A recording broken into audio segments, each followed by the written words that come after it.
This is for the leaders, the visionaries, the hope bringers, kindness instigators.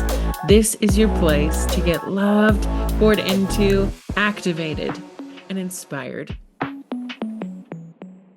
Well, good morning. Welcome to Fireside Friday, October 31st. So we're here at the junction of Halloween or Samhain, which has captured a lot of my imagination this morning as I've sat with what we get to hear today for Fireside Friday. I've been feeling really um, the words I've been using are open lately, just kind of present, letting things come.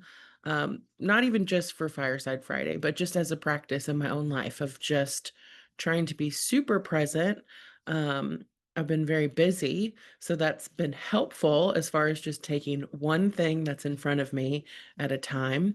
Um, but what I was struck by looking at some of the history, because I don't know that I've actually ever personally looked into the history of Halloween. I've heard other people talk about some of those things or mention um, Samhain, which I always read as Samhain, which is fun. But it's one of those things, right? That it came over as a Celtic tradition. A lot of influence, it seems, from the Irish, though. I learned something new today too that I'd never learned before, in that the first jack-o'-lanterns were Irish, but they were actually turnips. And it came from a story about Stingy Jack. Stingy Jack, I'm not sure what he did, but he was not wanted in heaven or hell. So the devil gave him a coal and put it inside of a turnip, carved out turnip, to light his way through the world. And I don't know if Stingy Jack is still wandering the world. A lot of beliefs about this time of year and the turning of the wheel and the change of the season from harvest into winter, to a time of rest and reflection from is that right now the veil is very thin, and that we would be more connected or more able to connect with the spirit world, our ancestors, other spirits. I learned too that costumes, which I didn't know, that costumes, a lot of people wore costumes during this time to ward off evil spirits and to disguise themselves, to keep themselves safe. During a time when spirits may be coming about, and even bonfires were lit as a way to keep um, evil spirits away. Again, I'm like, that's so interesting. I had no idea what how we got into the iteration of Halloween that we celebrate, but I thought it was interesting. I even had to Google, or I chose to Google, what a carved turnip might look like, because the turnips that I've seen, I just had trouble imagining what it looks like. And apparently, once Irish we had Irish immigrants who came into United States, and because pumpkins were more prevalent or available here, that's how we got the tradition of switching from the turnip to the pumpkin. Um, but what I love about the pumpkin is also orange. And if we look at different colors and what we associate them with, um, orange is actually said to be the color of freedom. And this is all going to come together. I made a piece for a friend this week for her birthday, but she has two dogs that she's lost over the last couple years, and especially one who was just her soul pet. And so I took an image of the two of them and did a watercolor of it, and I put a lot of quotes with things when I choose to create, because words are so powerful for me. And they always have been such a gift of expression, of illumination, of clarity, of trying to um, slow down to be present with. and attuning into. So when we try to wrap some language around the way that we're feeling, sometimes I think it also reflects back to us, like things that we might not even be aware of. So um, I didn't spend a lot of time thinking about the quote. It was just that I don't even remember how it came to me, but I've put this quote on a lot of things. It's actually from um, Barry, James Barry, whoever wrote Peter Pan, because it's from Peter Pan. And the quote is, "To live would be an awfully big adventure." To live would be an awfully big adventure. And so I put that on that canvas. And when I'm thinking about Halloween and freedom from the orange pumpkins, but also the choice that we have to participate or celebrate our lives, how we choose what we dress up every day, and how.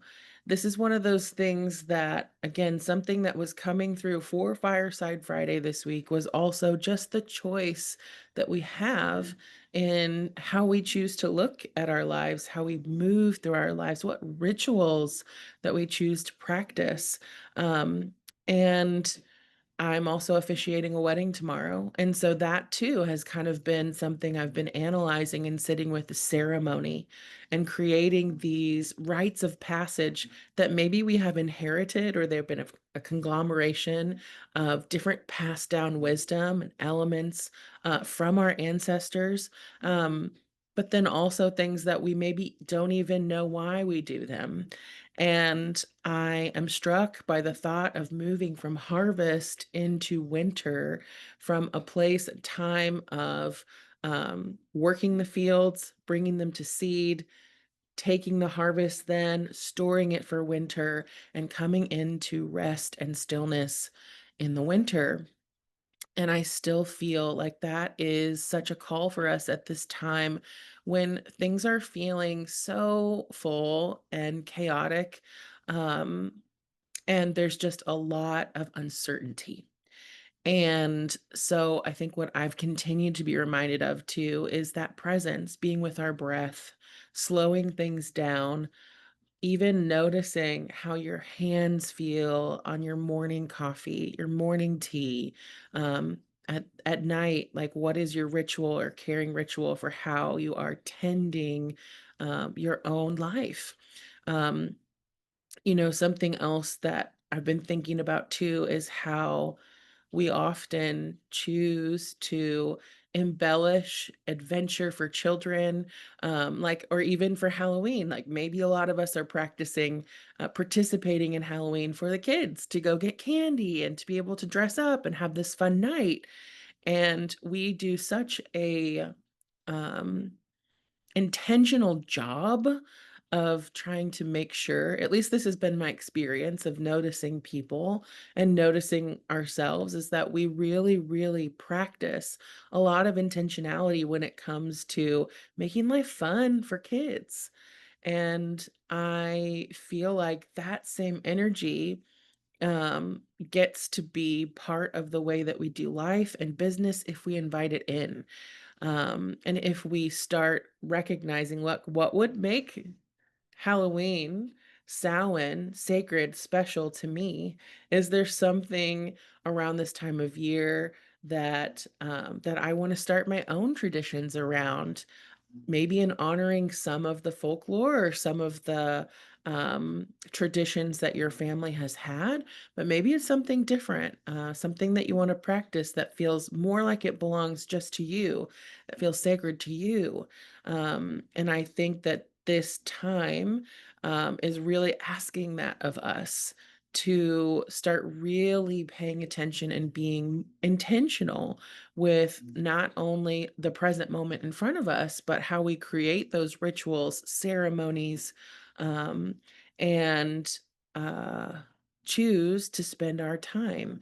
Are we living in, I'm climbing into the van, just going with the flow, which in some seasons that looks like, but or am I choosing to pick my destination? How do I want the drive to go? What music am I choosing? Who am I inviting along for the ride? These are all such important things to consider. And sometimes when we take them out of the context of a road trip, and put them into life, things feel a little bit more clear, right? Who am I taking? Who am I going on this trip with? What will that mean? Um, and it could even look like right now I'm getting like choose an intentional trip with a buddy, to start practicing some of that, what that looks like, that intentionality of ceremony, ritual, rite of passage. I think there's something interesting that Katie and I, my friend, if you've listened, or you may know her, but she and I did a retreat that we planned this last January called Nourished in the New Year. And, it didn't occur to me until after the fact that she and I actually have been going, away or doing something for a couple days in January or February of most years. Usually going to a friend's cabin or her family has a cabin, either the two of us or we'd have one other person, but it was meant to be an intentional time to rest after all the holiday stuff and all of the commotion, but also to kind of set the tone and intention for the year ahead.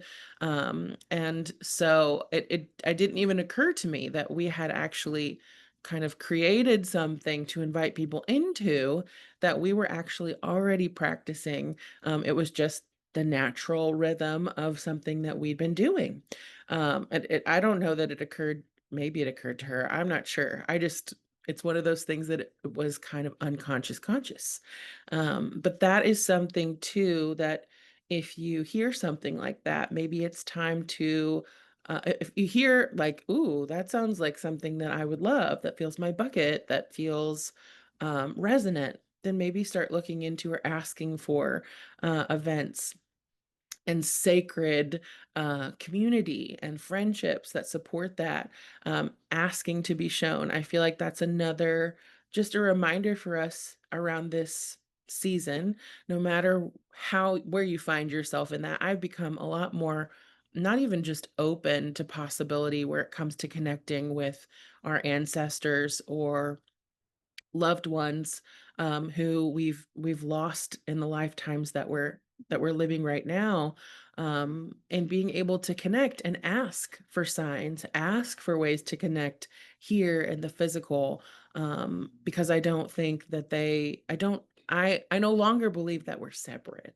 That's something, that I don't know that I ever really consciously believed, but it was what I was taught growing up, and so that was the way that things were, until I had to confront the fact that if that's what I really believe and agree to, then that separation has to be something I contend with. And so anyway, this just feels, and I felt it earlier today thinking about communicating, asking for what we need, making intentional time, ceremony, rites of passage and rituals, is also just even signs and symbols. This could also be a time where you start looking at, I really want more encouragement, and connection with someone who I have lost, or who has crossed into a different existence, one that's not physical, but that's more spiritual. Um, for me, that was my dad and has been my dad. And one of the things that I associate with him are birds of prey, especially hawks, because they're really prevalent where I live. Um, and I went on a trip a few weeks ago with my mom, and we went to a garden and a place that I really wanted to take her. And I just asked for a hawk. Like, I was like, send me one, send us one. And immediately, when we pulled into the lot at the gardens, which I've been to these gardens in North Carolina 4 or 5 times, and this is I've never seen any birds of prey there. So, but as soon as we pulled into the lot, I like look out the back window and a hawk is flying down over our car, like right over the car. And even like my brother was on the phone with us, um, and I was able to be like, Caleb, a hawk just flew down over. Mom got to see it. and I have a picture of a hawk. But when we were there in the gardens, it could have been the same hawk or it could have been other sightings, but at least four other times, I think, we would see that same hawk or another hawk. And we also got to see, there were a couple eagles that flew out overhead. And I've never seen an eagle in real life outside of a sanctuary. So it was just a really cool thing to experience and to receive. And if we will ask, if we will participate and notice, that's when we get to receive those signs and we get to decide. We get to decide whether or not we want to receive them. I think that's also such a beautiful part of life as well, is that we are participants and whatever that experience is looking like, we get to choose how we see it. When I say to live would be an awfully big adventure, some people are like, to live is an awfully big undertaking. And that could be true too. However, we choose to focus on our experience, to offer the lens of our life is super impactful and important to remember that we're always the authors of the story that's unfolding around us. We're the narrator. We cast the characters. We give them roles. We give meaning to people's actions about what they mean about us and for us. And as dictators of that, as interpreters of that, that's been something too for a few clients that I've started working with over the last couple weeks that has been part of the focus. Again, is that slowing down, the recognition of what story am I speaking over myself? What am I practicing in my life that is adding to my emancipation, my freedom, or to my bondage, to things that maybe I don't want to be tethered to. If we're always talking about the experience we don't want to be having, then change it. We can change how we speak over our lives. And yes, sometimes shifting those things, shifting the way that we frame things, or even ways that have been inherited, that we get to choose. And sometimes they feel a little awkward at first. It feels like this doesn't feel natural. It doesn't feel right. Well, I won't say that. For me, I think as you start following more into your own attunement and alignment and telling the story and speaking in your own voice, your own um, given soul voice, as you start speaking from that place, that feels a lot different. There's going to be a resonance that strike, and still it may feel a little forbidden. This time too may bring up some things too where you're practicing um, connecting with the other side in this way over the next couple of days, where you know that your family would not approve or not get it. And that's okay too. Sometimes we're also here to be the disruptors of those patterns, to be an invitation into something more in a different way. And I think that's really beautiful. So I'm wishing you a beautiful end to the harvesting season, and let this continue to be the starting of, or the leaning into, more of that contemplation, that reflection, that stillness. Who do you want to hear from this weekend?